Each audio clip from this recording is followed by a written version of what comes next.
जय हिंद, वंदे मातरम, भारत माता की जय। राष्ट्र गौरव और राष्ट्र जागरण की इस कड़ी में हम आगे बातचीत करते हैं कि भारत, चाइना, पाकिस्तान के बीच में क्या चल रहा है, मामला कहां तक पहुंचा, भारत के सामने चुनौतियां क्या क्या हैं। और एक विशेष अपडेट आया है। वो अपडेट ये है कि विदेशी कंपनियां किस प्रकार से अपने देश को लूटती हैं। जॉनसन एंड जॉनसन नाम की एक कंपनी का नाम आपने सुना होगा। आपके घर में यदि कोई छोटा बच्चा है तो आपके बाथरूम में नो मोर टीयर्स के नाम से जॉनसन एंड जॉनसन का आपको शैम्पू मिल जाएगा।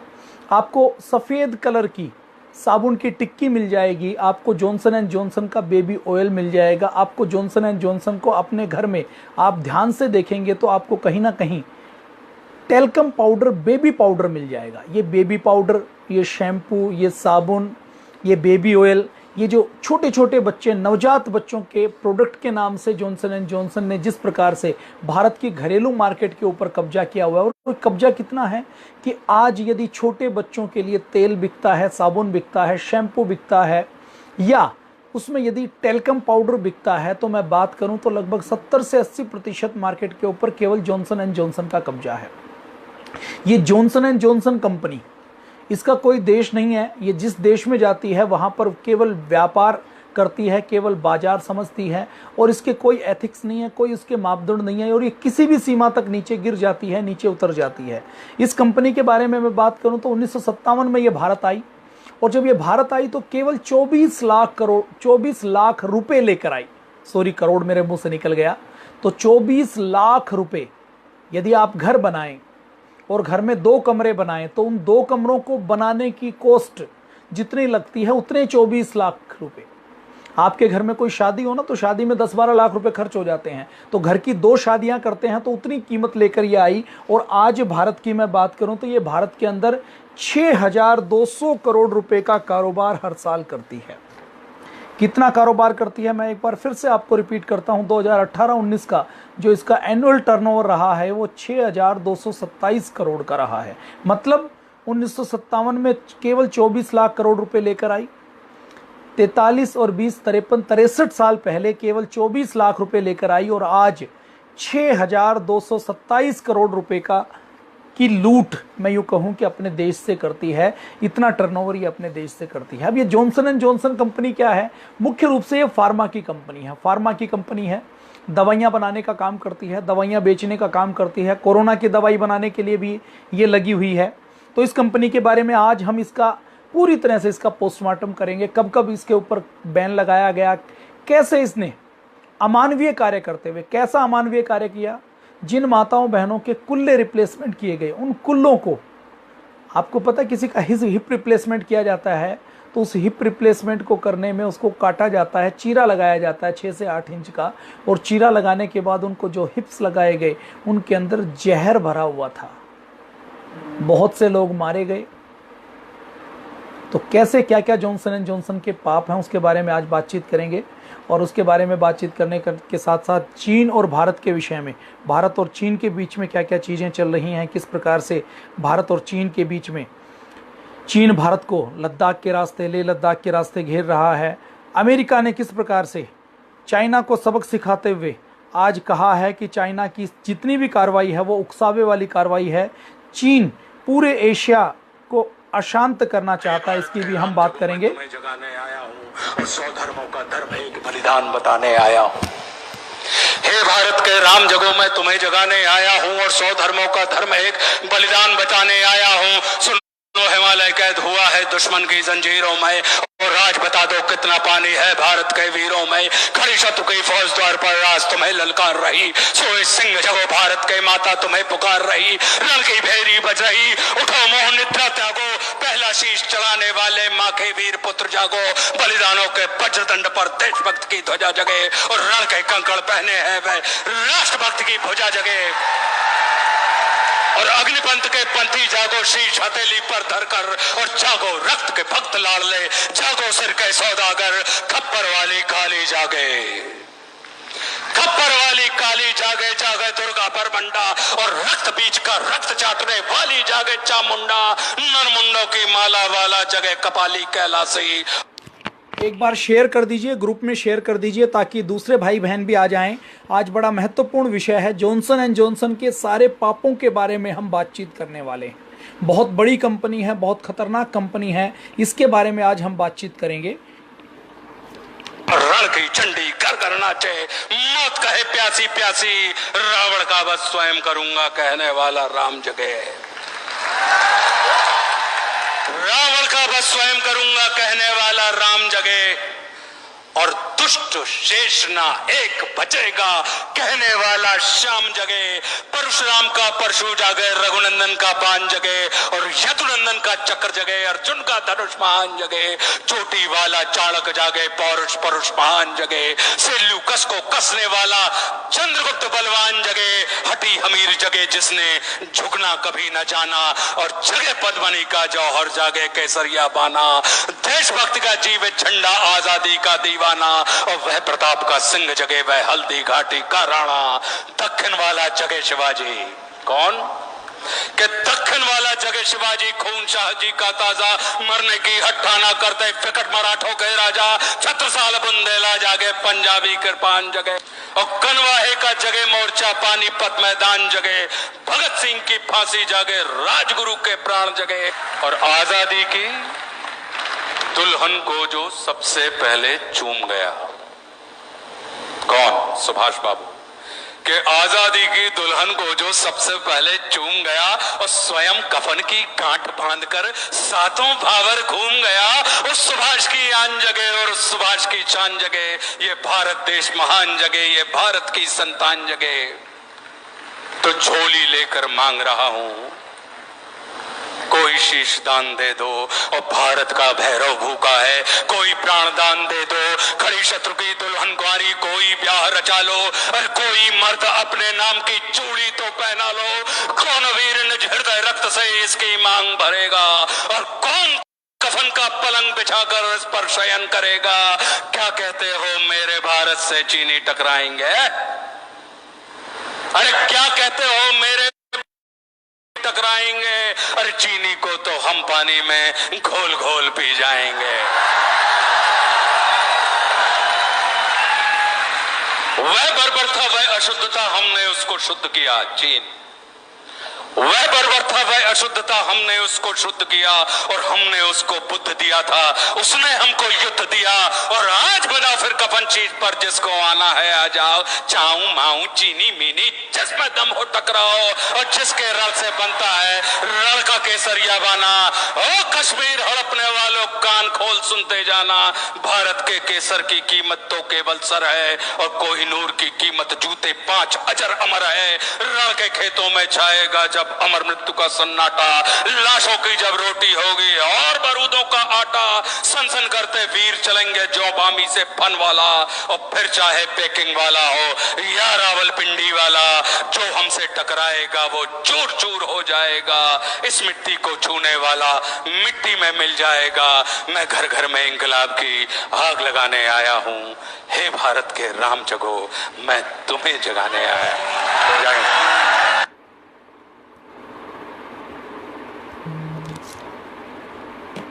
जय हिंद, वंदे मातरम, भारत माता की जय।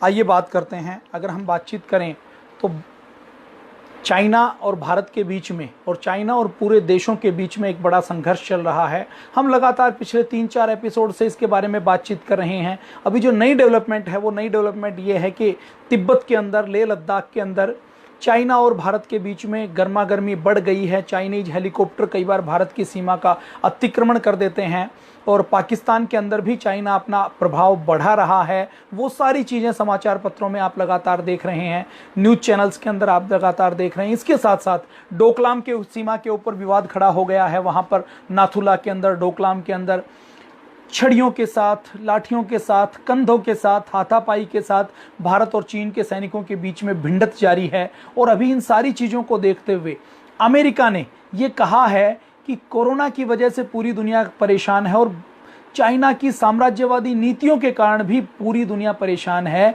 और चीन इसलिए भी तमतमाया हुआ है कि देखिए, पूरी दुनिया कोरोना के लिए चाइना को जिम्मेदार ठहरा रही है। चीन बैकफुट पर है।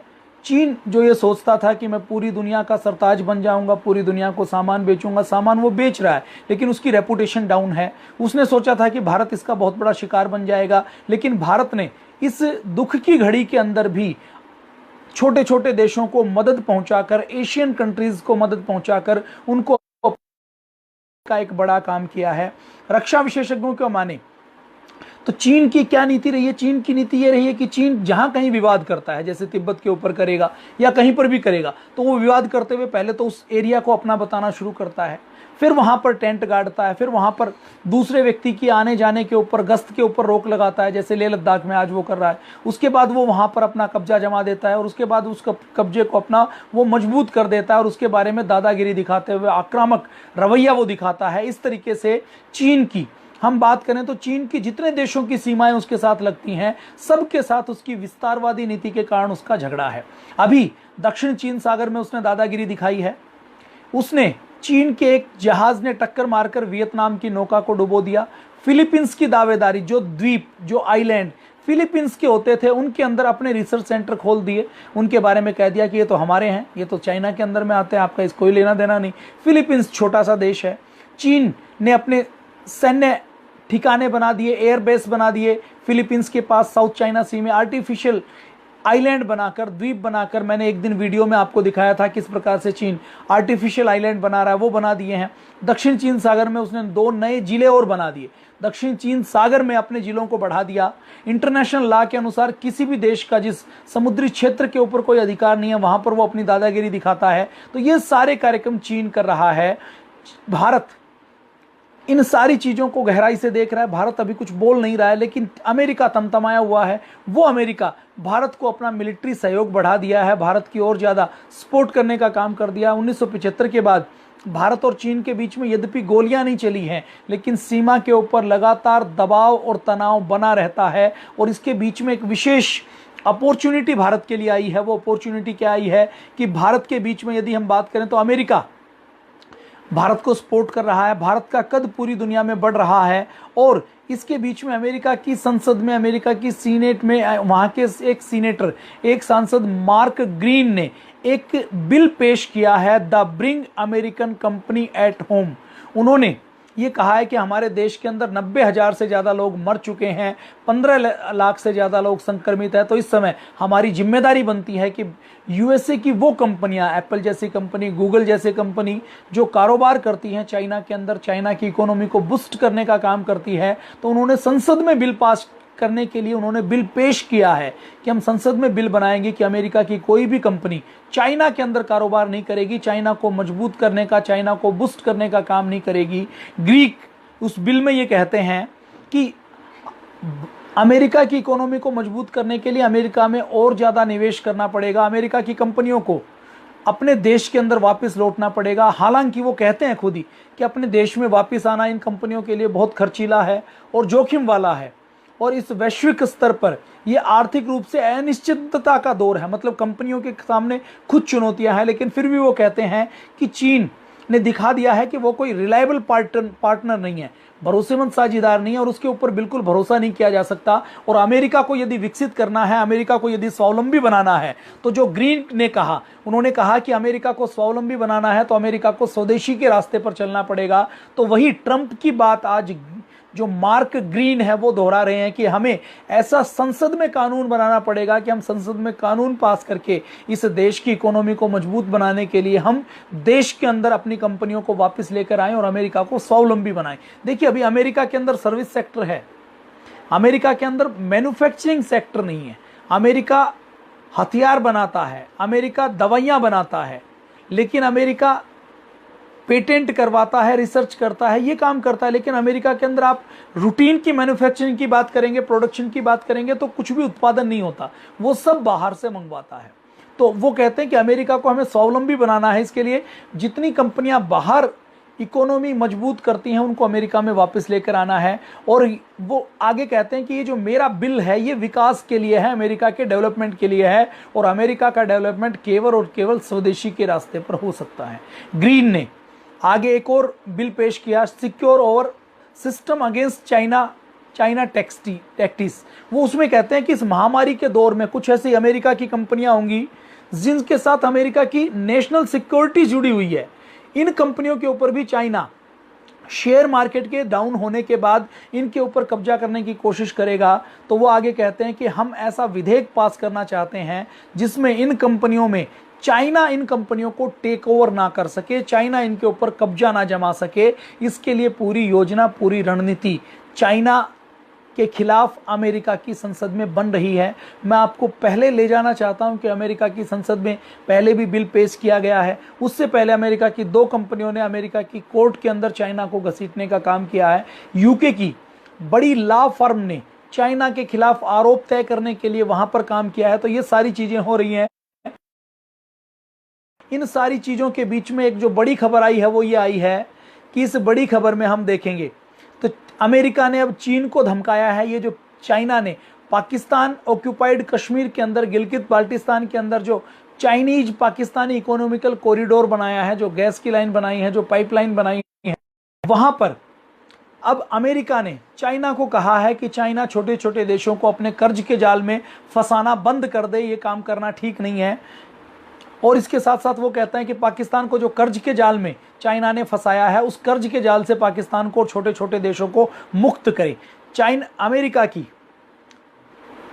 अमेरिका की विदेश विभाग की कार्यवाहक असिस्टेंट मिनिस्टर हैं एलिस वेल्स। वो एलिस वेल्स ये कहती हैं कि अफगानिस्तान में जो भारत समर्थन दे रहा है वो भारत का रोल बड़ा महत्वपूर्ण है और भारत एक जिम्मेदार देश है। आगे वो कहती हैं कि जितनी हरकतें हैं वो उकसाने वाली की मिलिट्री का जो पिछले 2 वीक से हम रुख देख रहे हैं कि वो आक्रामक रुख देखते हुए लद्दाख के अंदर, पेपोंग लेक के अंदर और इसके साथ साथ जितने आसपास के देश हैं, एशियन कंट्रीज हैं, उनके अंदर साउथ चाइना सी के पड़ोसियों को घेरने का, उनको परेशान करने का काम कर रहा है। तो वो कहते हैं कि चीन की ये जो चेतावनी है, ये केवल चेतावनी नहीं है, चीन आक्रामक रहता है तो चीन से सावधान रहने की आवश्यकता है। और वो आगे कहते हैं कि जितने आसियान देश हैं, जितने दूसरे देशों के कूटनीतिक समूह बने हुए हैं, अलग अलग ग्रुप बने हुए हैं, स्ट्रेटेजिक ग्रुप बने हुए हैं, वो सारे आज चाइना की हरकतें देख रहे हैं और वो निर्णय कर रहे हैं, विचार कर रहे हैं कि चाइना के ऊपर कोई बड़ा अटैक किया जाए, बड़ा कंट्रोल करने के लिए कोई बड़ा कदम उठाया जाए। इसमें अमेरिका है, जापान है, भारत है, ऑस्ट्रेलिया है और दुनिया के दूसरे देश हैं जो सेकेंड वर्ल्ड वार के बाद जितने इकोनॉमिकल प्रिंसिपल बड़े उनको लागू करने के लिए लगे हुए हैं। तो पूरा अमेरिका परेशान है। अमेरिका चाइना को मजा चखाना चाहता है, चाइना को उत्तर देना चाहता है। तो ये सारी चीजें हो रही हैं और इन चीजों के बीच में अगर देखें तो भारत के लिए अच्छा है। अभी चाइना ने पाकिस्तान के साथ भी गलत किया। पाकिस्तान के साथ क्या गलत किया? पाकिस्तान के अंदर उन्होंने जो चाइनीज पाकिस्तानी इकोनॉमिकल कॉरिडोर बनाया, उस कॉरिडोर के साथ उन्होंने जो वहां पर पाकिस्तान में बिजली बेचने का काम और प्रोडक्शन करने का, ट्रांसमिशन करने का काम कौन करता है? चाइनीज कंपनियां करती हैं। और ये जो चाइनीज कंपनी है, 2 चाइनीज कंपनियां हैं जो बिजली का उत्पादन पाकिस्तान में करते हैं, हुआनेंग शेडोन रुई ऊर्जा HSR और port Qasim electric power company limited. ये 2 कंपनियां ऐसी हैं जो CPEC की बिजली की परियोजनाओं के साथ, इलेक्ट्रिकल प्रोजेक्ट के साथ जुड़ी हुई हैं। इन दोनों कंपनियों के ऊपर पाकिस्तान में यह पाया गया कि इन्होंने पाकिस्तान के जो मापदंड होते हैं, बिजली निर्माण के मापदंड, ट्रांसमिशन के मापदंड, क्वालिटी के मापदंड, उनका पूरा उल्लंघन किया है।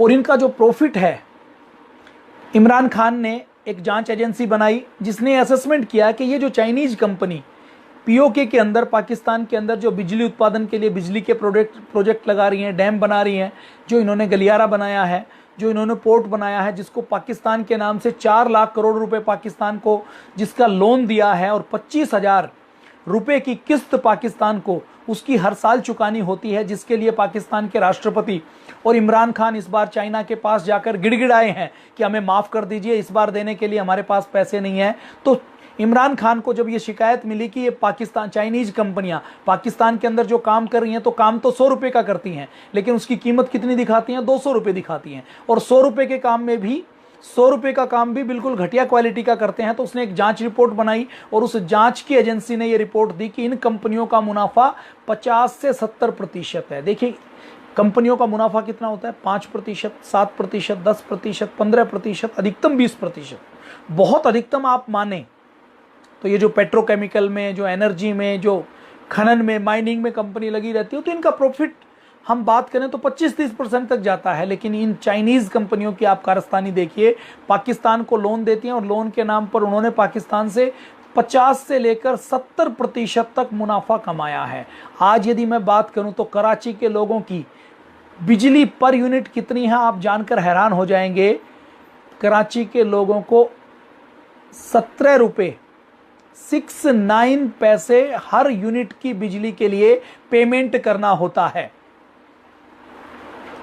तो ये बिजली के मूल्य हैं। भारत की आप बात करेंगे तो भारत में कितने रुपए यूनिट पर बिजली का मूल्य है आपको सब पता है। आप देख लीजिए, कहीं 3 रुपये है, हिमाचल जैसे देशों स्टेट में, कुछ राज्यों की बात करें तो वहां पर 5 रुपये है, 6 रुपये है, 7 रुपये, उसमें अलग अलग स्लैब है। लेकिन कहीं भी हम बात करें तो 8, 9, 10 रुपये से ज़्यादा पूरे भारत में महंगा नहीं है। तो डबल रेट के ऊपर पाकिस्तान इतना बर्बाद है, उनको बिजली खरीदनी पड़ती है। 278 पेज की रिपोर्ट चाइना ने जो बिजली का घोटाला पाकिस्तान में किया है उसकी रिपोर्ट सौंपी है कि चाइना पाकिस्तान से बिजली की चोरी कर रहा है, डबल रेट के ऊपर बेच रहा है और सारे घोटाले कर रहा है। लेकिन इतने घोटाले के होने के बाद भी इमरान खान की हिम्मत नहीं है कि वो चाइनीज कंपनियों के ऊपर आरोप लगा सके, उनको कुछ कह सके। क्योंकि ये जो चाइना पाकिस्तान इकोनॉमिकल कॉरिडोर है, इस प्रोजेक्ट के चेयरमैन कौन है? इस प्रोजेक्ट के चेयरमैन है रिटायर्ड पाकिस्तानी लेफ्टिनेंट जनरल असीम सलीम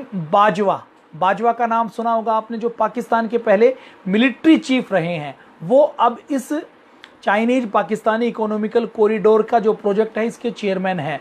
और इनको पता है, ये रिटायर होने के बाद भी आईएसआई के ऊपर पकड़ रखते हैं। आईएसआई पाकिस्तान की पूरी सरकार के ऊपर, मिनिस्ट्री के ऊपर पकड़ रखती है और चीन की पकड़ पाकिस्तान की पूरी मिलिट्री के ऊपर है। तो इमरान खान चाहें लाख चाहें, लेकिन वो चाइनीज कंपनियों के खिलाफ पुख्ता सबूत होने के बाद भी उनकी हैसियत नहीं है कि वो मीम आकर उनको कुछ कह सकें, उनको कुछ बोल सकें। तो ये मैंने इंटरनेशनल लेवल के ऊपर जो चल रहा है उसके बारे में बातचीत की। और जो 1000 कंपनियां चाइना को छोड़कर भारत आना चाहती हैं, जो 1000 कंपनी चाइना को छोड़कर दूसरे देशों में जाना चाहती हैं, उसके लिए भारत की सरकार ने और उत्तर प्रदेश जैसे कुछ देशों की सरकार ने अलग से एक लग्जमबर्ग जैसे एक देश के बराबर पूरा एक एरिया डिफाइन कर दिया कि यहाँ पर हम इंडस्ट्री लगाएंगे, प्रोजेक्ट लगाएंगे और चाइना से आने वाली कंपनियों को यहाँ पर बुलाएंगे। और चाइना की 1000 से 1000 कंपनियों के साथ उन्होंने बातचीत करनी शुरू कर दी है कि किस प्रकार से हम उनको इंफ्रास्ट्रक्चर उपलब्ध करवाएंगे, लैंड उपलब्ध करवाएंगे। उनके लिए हम ये जो हमारी लाल फीताशाही है, हमारे अंदर भारत के अंदर जो काम करने में मुश्किलें आती हैं, इनको हम दूर करने का काम करेंगे। अभी देखिए चाइना और भारत के अंदर दिक्कत क्या है। देखिए चाइना के अंदर क्या है, चाइनीज कम्युनिस्ट पार्टी है, कोई विपक्ष नहीं है। विपक्ष नहीं होने के कुछ नुकसान भी हैं, लेकिन कुछ फायदे क्या है कि वहां पर जो पॉलिसी चाइनीज कम्युनिस्ट पार्टी ने तय कर दी, चाइना उसी पॉलिसी के ऊपर आगे बढ़ेगा। ऐसा नहीं है कि टाटा ने सिंगूर के अंदर कोई कारखाना लगाया और वहां कोई विपक्षी दल आया और उसने उस सिंगूर के कारखाने में टाटा ने इन्वेस्टमेंट कर दिया 100, 200, 500 करोड़ का। दूसरी सरकार आई, उसने कहा कि हम आपका प्रोजेक्ट वापस लेते हैं, आप यहां से अपना बोरिया बिस्तर समेटो। तो जिस राज्य में, जिस देश में ऐसी स्टेबिलिटी नहीं होती, ऐसी घटनाएं होती हैं, उन देशों में, उन राज्यों में कोई भी व्यक्ति इन्वेस्टमेंट नहीं करना चाहता। तो भारत की दिक्कत क्या है कि भारत के अंदर लाल फीताशाही बहुत है। सरकारी अफसर ये मानता है कि यदि कोई व्यक्ति फैक्ट्री लगा रहा है और फैक्ट्री चला रहा है तो इसका मतलब वो चोर है, वो डाकू है, वो लुटेरा है। और ये विचारधारा स्थापित करने का काम किसने किया? पुरुषार्थ को छोड़कर, पुरुषार्थ को, पराक्रम को, कोई व्यक्ति यदि उद्यम करता है, यदि उद्योग करता है, उद्योग स्थापित करता है, तो उसको चोर घोषित करने का काम किया कम्युनिस्ट विचारधारा ने। ये कम्युनिस्ट विचारधारा ऐसी खतरनाक है कि इसने भारत के अंदर कर्म करने की, पुरुषार्थ करने की, जिजीविषा को, संघर्ष करने की प्रवृत्ति को मारने का काम किया। तो ये अपने देश में नहीं है। अपने देश में यदि कोई कारोबार करता है तो उसको चोर समझा जाता है। दूसरा, अपने देश में दिक्कत क्या है कि अपने देश में स्टेबिलिटी नहीं है कि आज एक सरकार है, अगले टर्म में वो सरकार होगी या नहीं होगी। फिर स्टेट गवर्नमेंट के अंदर स्टेबिलिटी नहीं है। अपने देश के अंदर अलग अलग राज्यों के कानून एक जैसे नहीं है। और अब से पहले तो जीएसटी जैसे अभी सरकार ने बनाया, तो इससे पहले जीएसटी की जगह अलग से वैट लगता था, अलग से सेल टैक्स लगता था, अलग से एक्साइज ड्यूटी लगती थी, अलग से चुंगी लगती थी। हर स्टेट के अलग अलग रूल रेगुलेशन थे। तो इन सारी चीज़ों को देखकर कोई इंटरनेशनल लेवल की कंपनी यहाँ पर आना नहीं चाहेगी। आज भी हम देखें तो अपने देश में आज़ादी के 70 सालों के बाद इंफ्रास्ट्रक्चर नहीं है, बुलेट ट्रेन नहीं है, अपने देश के अंदर हाईवे नहीं है, दिल्ली से मुंबई नहीं जुड़ा हुआ, दिल्ली से कोलकाता नहीं जुड़ा हुआ, दिल्ली से मद्रास नहीं जुड़ा हुआ, सारे शहर जुड़े हुए नहीं है, डिस्ट्रीब्यूशन का नेटवर्क बहुत अच्छा नहीं है, लेबर लाज बहुत अच्छे नहीं है। अपने यहाँ यदि किसी विदेशी कंपनी को या किसी देश के अंदर व्यक्ति को कोई स्टार्टअप शुरू करना है, कोई फैक्ट्री लगानी है, तो उसकी जूतियां घिस जाएंगी सरकारी अफसरों के चक्कर काटते काटते। एक छोटा सा लाइसेंस, फायर फाइटिंग का इक्विपमेंट लगाना है, आपने कोई गोदाम बनाया, आपने कोई पतंजलि की डिस्ट्रीब्यूटरशिप ली, आपने उस डिस्ट्रीब्यूटरशिप के लिए आपको एक सर्टिफिकेट की ज़रूरत पड़ेगी कि आपके पास सर्टिफिकेट होना चाहिए फायर फाइटिंग डिपार्टमेंट से, फायर डिपार्टमेंट से। वो फायर डिपार्टमेंट जब सर्टिफिकेट देगा तो सर्टिफिकेट दिखाते हुए इतने नखरे करेगा, वो कहेगा कि आपको ये फायर फाइटिंग इक्विपमेंट लगाने पड़ेंगे। वो इक्विपमेंट वो जो इंस्पेक्टर कहेगा उसी सप्लायर से खरीदने हैं। वो इक्विपमेंट जो 500 रुपये का या 1000 रुपये का, वो सप्लायर 5000 रुपये का बेचेगा, फिर उसका बिल लगाना पड़ेगा। 5000 रुपये का वो बेचेगा तो 5000 रुपये में से 2000 रुपये उस फायर इंस्पेक्टर की जेब में जाएंगे। फिर साल पूरा होने से पहले वो फिर धमक जाएगा, फिर वो कहेगा कि अब आपको ये फायर फाइटिंग इक्विपमेंट जो पूरे साल कहीं यूज नहीं हुए। अग्निकांड होते हैं, आग लगने की घटनाओं को गंभीरता से लेना चाहिए। मैंने इस सिस्टम में बहुत काम किया है, क्वालिटी सिस्टम में, क्वालिटी कंट्रोल सिस्टम में एक लीड ऑडिटर की हैसियत से मैंने काम किया है। उसके खतरे मैं पहचानता हूं, लेकिन वो खतरे एक इंस्पेक्टर अपनी जेब गर्म करने के लिए घटिया क्वालिटी के फायर एक्सटिंग्विशर लगवाएगा, फायर फाइटिंग सिस्टम लगवाएगा और केवल कागजी खाना पूर्ति करवाएगा, तो जिस दिन आग लगी तो वो फायर फाइटिंग इक्विपमेंट काम नहीं करेगा। तो अगले साल फिर वो पहुंच जाता है 9 महीने होते ही, 10 महीने होते हुए कि अब आपको ये सिस्टम रिफिल करवाना है, मैं फिर से सर्टिफिकेट आपका रिन्यू करूंगा। फिर वो कैमरा लगवाने के लिए कहता है, तो कैमरा लगवाने के लिए दूसरा कोई व्यक्ति आता है। तो ये सारा सिस्टम करते हुए जब व्यक्ति लाइसेंस लेता है, एफएसएसआई का लाइसेंस लेता है, दूसरे लाइसेंस लेता है, तो ये जो इंस्पेक्टर राज है, ये लाइसेंस राज है, ये काम करने वाले व्यक्ति की एड़ियां रगड़वा देता है।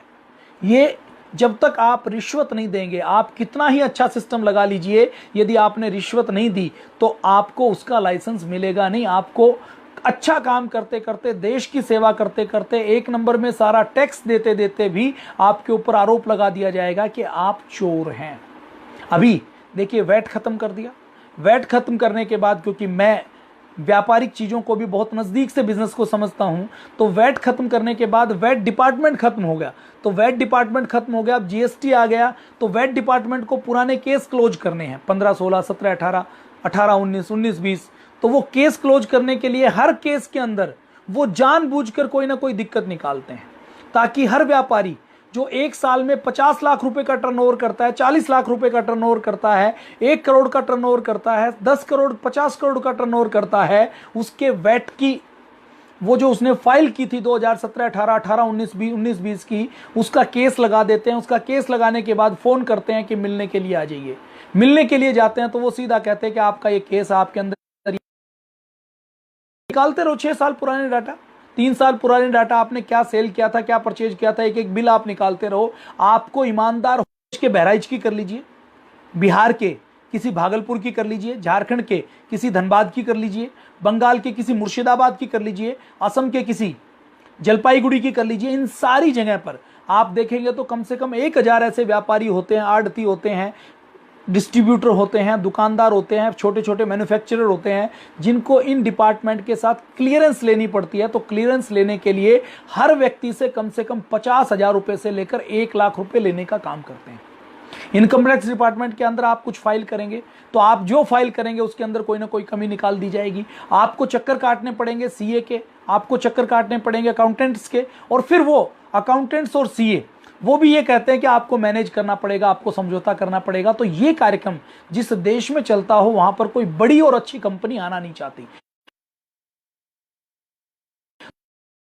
इंफ्रास्ट्रक्चर नहीं है, अपने देश के अंदर स्टेबिलिटी नहीं है, अपने देश के अंदर सरकार की रिलायबिलिटी नहीं है, अपने देश के अंदर आज एक सरकार ने, आप फर्ज कीजिए मोदी सरकार ने आज तय किया कि उन्होंने आप किसी एक कंपनी को वहां पर नोएडा में बुलाया, वहां पर उन्होंने वाराणसी में बुलाया, लखनऊ में बुलाया और वहां पर उन्होंने 500 एकड़ की जमीन दे दी। उस कंपनी ने अपनी इन्वेस्टमेंट करके वहां पर नींव खोदनी शुरू की, शेड लगाना शुरू किया, प्रोजेक्ट लगाना शुरू किया, उसने मैन्युफैक्चरिंग की लाइन लगानी शुरू की। और 2 साल बाद फर्ज कीजिए सरकार बदलती है, और वो सरकार बदलती है तो वो सरकार जो विपक्षी दल है, आज वो विपक्षी दल किसी भी देश का, किसी भी राज्य का आप लगा लीजिए, वो विपक्षी दल जैसे ही कहता है कि इसमें तो इस सरकार ने पैसे खाए हैं और ये पूंजीपति तो हमारे देश के किसानों की जमीन को लूटने के लिए आए हैं, हम तो ये जमीन वापस लेकर रहेंगे, हम किसानों को हक वापस दिलवा कर रहेंगे, वो देखने और सुनने में तो वो नारे बड़े अच्छे लगते हैं, लेकिन एक्चुअल में हम हकीकत में जाएं तो वो नारे नहीं है, वो देश को डुबोने की बातें हैं। वो नारे लगाने वाले लोग भी फंडिंग लेकर उस प्रोजेक्ट को रोकने की फंडिंग लेते हैं, और नारे लगाकर जब विपक्षी दल खड़े होते हैं और उनकी जब सत्ता आती है लोगों को बरगलाकर, तो आते ही वो पहला ऑर्डर पास करते हैं, वो कहते हैं कि हमने जमीन का आवंटन रद्द कर दिया। और एक कंपनी के साथ जब वो बात होती है तो कंपनी के डायरेक्टर रूम में, बोर्ड रूम में ये स्टोरी बनती है कि इस राज्य के साथ हम कोई धंधा नहीं कर सकते, कोई बिजनेस नहीं करते, और ऐसे करते करते पूरे देश की छवि ऐसी बन जाती है। चाइना आज जहां तक पहुंचा है वहां पर उसने मैन्युफैक्चरिंग के हब बनाए हैं, वहां पर फैसिलिटी दी हैं, उन्होंने एक मोबाइल का हब बना दिया। तो आज अगर वीवो है, शियोमी है, ओप्पो है, तो इनकी केस स्टडी से हम बहुत कुछ सीख सकते हैं। आप चाइना के अंदर चले जाइए, बहुत से मेरे जानकार, मेरे मित्र वहां पर काम करते हैं। आपको कोई पावर बैंक बनाना है तो पावर बैंक बनाने के लिए आप उनको बताएंगे कि मुझे इतना पावर बैंक बनाना है, आपको वहां वो बताएंगे कि इतनी कैपेसिटी का पावर बैंक, कि आपको क्या लेबर लगवाना है, इस पावर बैंक को आपको कितने रुपए में बेचना है, कैसे इसकी पैकेजिंग करवानी है, ये सारी चीजें आपको एक शहर के अंदर मिल जाएंगी। एक बंद कमरे के अंदर आपको इसको पावर बैंक की डिजाइनिंग करने वाले, पावर बैंक की बैटरी सप्लाई करने वाले, इसका बटन सप्लाई करने वाला, इसका लाइट सप्लाई करने वाले, इसकी केबल सप्लाई करने वाले, केबल के अंदर यूएसबी लीड बनाने वाली, इसकी पैकेजिंग के लिए कार्डबोर्ड सप्लाई करने वाले, इसकी मैन्युफैक्चरिंग के लिए, इसकी डिजाइनिंग के लिए, इसकी प्रोसेसिंग के लिए, और इसके बाद इसकी ट्रांसपोर्टेशन के लिए, इसकी डिस्ट्रीब्यूशन के लिए आपको जो फैसिलिटी चाहिए वो चाइना के अंदर एक छत के नीचे मिलती है। मोबाइल का हब बना दिया, इलेक्ट्रॉनिक्स का हब बना दिया, एक हब बना दिया जहां पर शिप बिल्डिंग होती है, एक हब बना दिया ऑटोमोबाइल का, एक हब बना दिया उन्होंने इलेक्ट्रॉनिक्स के आइटम का, एक हब बना दिया सजावटी आइटम का, एक हब बना दिया उन्होंने लड़ियों का और प्लास्टिक के आइटम का, एक हब बना दिया उन्होंने किसी और चीज़ की जिसका भी आप सुबह से लेकर शाम तक देखते हैं। तो ऐसे करके चाइना ने वहाँ पर अपने बिजनेस को डेवलप किया है। अपने देश के अंदर विडंबना क्या है कि अपने देश के अंदर हम सैकड़ों वर्षों तक गुलाम रहे, और इस गुलामी के कारण हमारे देश के अंदर हमें जो कहता है उसके बहकावे में हम आ जाते हैं। तो हमारे देश के अंदर तो नेताजी सुभाष चंद्र बोस ने एक बार कहा था, उन्होंने कहा था कि यदि देश को अच्छा चलाना है तो इस देश को नियंत्रित तानाशाही के अंदर रखने की आवश्यकता है। मैं तानाशाही का समर्थन नहीं कर रहा, लेकिन यदि तानाशाह नेताजी सुभाष चंद्र बोस का हो, जैसा हो, भगत सिंह जैसा हो, तो उस तानाशाह का देश के भले के लिए हमें समर्थन करना चाहिए। मैं व्यक्तिगत तौर पर तो नेताजी सुभाष चंद्र बोस यदि तानाशाही करें, शहीद भगत सिंह, चंद्रशेखर आजाद, महाराणा प्रताप और छत्रपति शिवाजी जैसे शासक हों जिनकी निष्ठा इस मातृभूमि में हो, इस देश में हो, वही यदि आकर यहाँ पर तानाशाही भी करें तो हम उस तानाशाही का सम्मान करेंगे, उसका समर्थन करेंगे। तो भारत के अंदर विडंबना क्या है कि बुलेट ट्रेन चलाई जाती है तो भारत के अंदर कन्हैया कुमार जैसे ऐसे लोग जो चाइना के पेरोल पर पलते हैं वो लोग खड़े हो जाते हैं कि हमारे यहाँ तो इतने लोग भूखे मरते हैं, बुलेट ट्रेन क्यों चलाई जा रही है, सड़क बनाओ, हाईवे बनाओ। तो लॉबी खड़ी हो जाती है कि यहाँ पर तो हाईवे के नीचे मंदिर आ गया तो आपको हाईवे टर्न करना पड़ेगा, मस्जिद आ गई तो आपको हाईवे टर्न करना पड़ेगा। एक व्यक्ति जो 500 साल पहले मर चुका, उसकी मजार कहीं पड़ी है, उसकी हड्डियां तक गल चुकी हैं, उस मजार के कारण प्रोजेक्ट रुक जाएगा कि 6 महीने तक उसके ऊपर कोई काम नहीं हुआ। ये हरिद्वार से दिल्ली का हाईवे कब बनना शुरू हुआ? 2012-13 में बनना शुरू हुआ। आज 9 साल हो चुके हैं। कोई एक छोटी सी कहीं पर 4 ईंट खड़ी है तो हाईवे डबल वे से मुजफ्फरनगर में सिंगल लाइन पर हो जाता है, डबल लाइन पर नहीं चलता। बीच में एक कोई धार्मिक स्थल बनाया हुआ है और एक विशेष समुदाय का जो डरा हुआ समुदाय है उसका यदि धार्मिक स्थल हो तो हाईवे को बैंड होना पड़ता। वो धार्मिक स्थल की 4 ईंटें हिला नहीं सकते। तो ये इस देश के अंदर विडंबना है।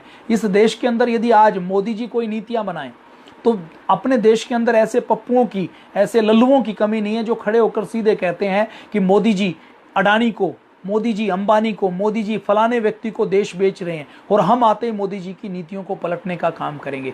ये देश के ऐसे नेता, ये देश के नेता नहीं है, ये एक तरीके से देशद्रोही हैं। भारत के अंदर भी इलेक्शन एक साथ होने चाहिए, चयन प्रधानमंत्री का होना चाहिए, इलेक्शन रिफॉर्म होने चाहिए। इस भारत देश के अंदर भी हमें कुछ ऐसी नीति बनानी चाहिए कि जितने क्षेत्रीय दल हैं उन क्षेत्रीय दलों के ऊपर लगाम लगनी चाहिए, क्योंकि ये क्षेत्रीय दल देश की संप्रभुता को, देश की अखंडता को तार तार करके तोड़ने का काम करते हैं। ये क्षेत्रीय दल देश की ताकत नहीं है, देश की बहुत बड़ी कमजोरी है। तो ये मैंने कुछ बातचीत आपके सामने रखी जो करंट में चल रही है। जॉनसन एंड जॉनसन के विषय में क्या चल रहा है, जॉनसन एंड जॉनसन ने आज एक बड़ा निर्णय लिया है। वो निर्णय क्या लिया है, जॉनसन एंड जॉनसन के ऊपर अमेरिका के अंदर बार बार जुर्माना लगा। कितना जुर्माना लगा मैं आपको बताऊंगा तो आप हैरान रह जाएंगे।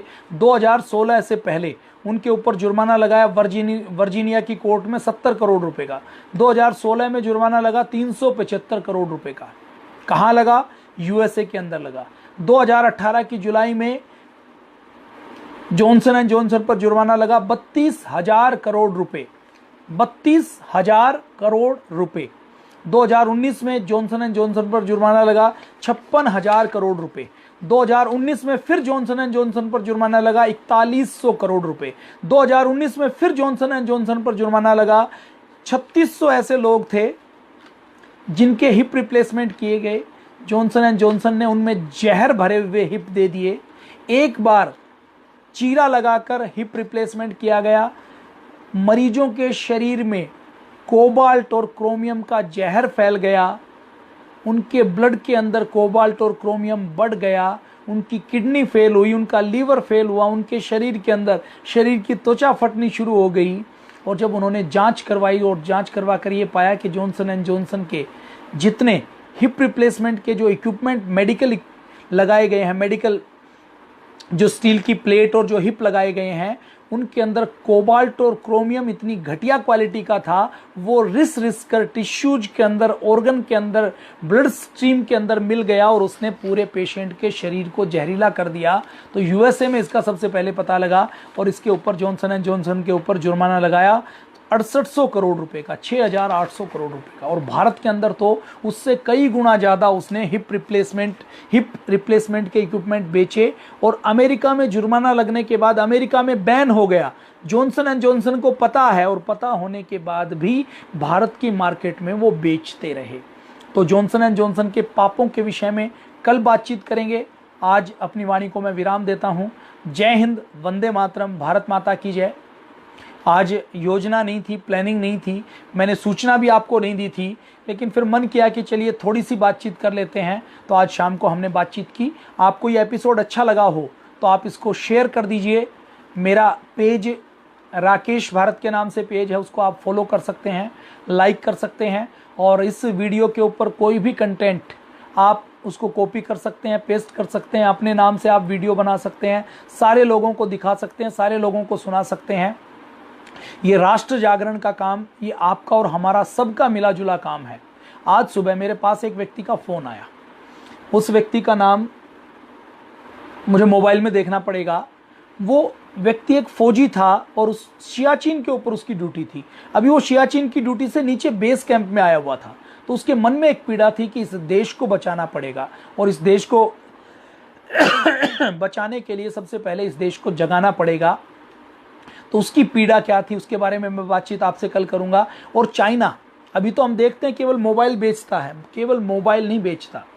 सेब चाइना से आता है, आड़ू चाइना से आता है, अंगूर चाइना से आता है, सब्जियां चाइना से आती हैं और लाखों रुपए, लाखों करोड़ रुपए चाइना इन फ्रूट्स के नाम से कैसे लूट कर लेकर जाता है। मेरे इसी शाम के वीडियो की बातचीत में जो हम आपस में बातचीत करते हैं, देखिए मैं किसी विषय का एक्सपर्ट नहीं हूँ, मैं आपकी तरह एक साधारण कार्यकर्ता हूँ और हम शाम को बैठकर थोड़ी सी चर्चा करते हैं, ताकि चर्चा करेंगे तो कुछ ना कुछ समाधान निकलेगा। और लॉकडाउन में आपके पास भी खूब समय है, मेरे पास भी खूब समय है और इस समय का इससे अच्छा अधिक और सदुपयोग नहीं हो सकता। तो मेरे पास दिल्ली के किसी फ्रूट विक्रेता का फ़ोन आया। उसने कहा कि मैं सिंध में रहता था, 1947 में हमारे पूरे परिवार को वहाँ से विस्थापित होकर भारत में आना, दिल्ली में आना पड़ा और यहाँ रहकर हम फ्रूट्स का कारोबार करते हैं। मुंबई में, दिल्ली में मेरे ऑफिस हैं। मैं जानता हूँ कि इस फल और फ्रूट्स के कारोबार में कितनी चाइना की पकड़ है, इसके माध्यम से कितना चाइना हमें लूट रहा है। तो हम बातचीत करेंगे आने वाले समय में किस प्रकार से चाइनीज फल कैसा होता है और कैसे चाइना फलों के माध्यम से लूट रहा है, उसकी बातचीत हम कल करेंगे। जॉनसन एंड जॉनसन की बात करेंगे। जय हिंद, वंदे मातरम, भारत माता की जय।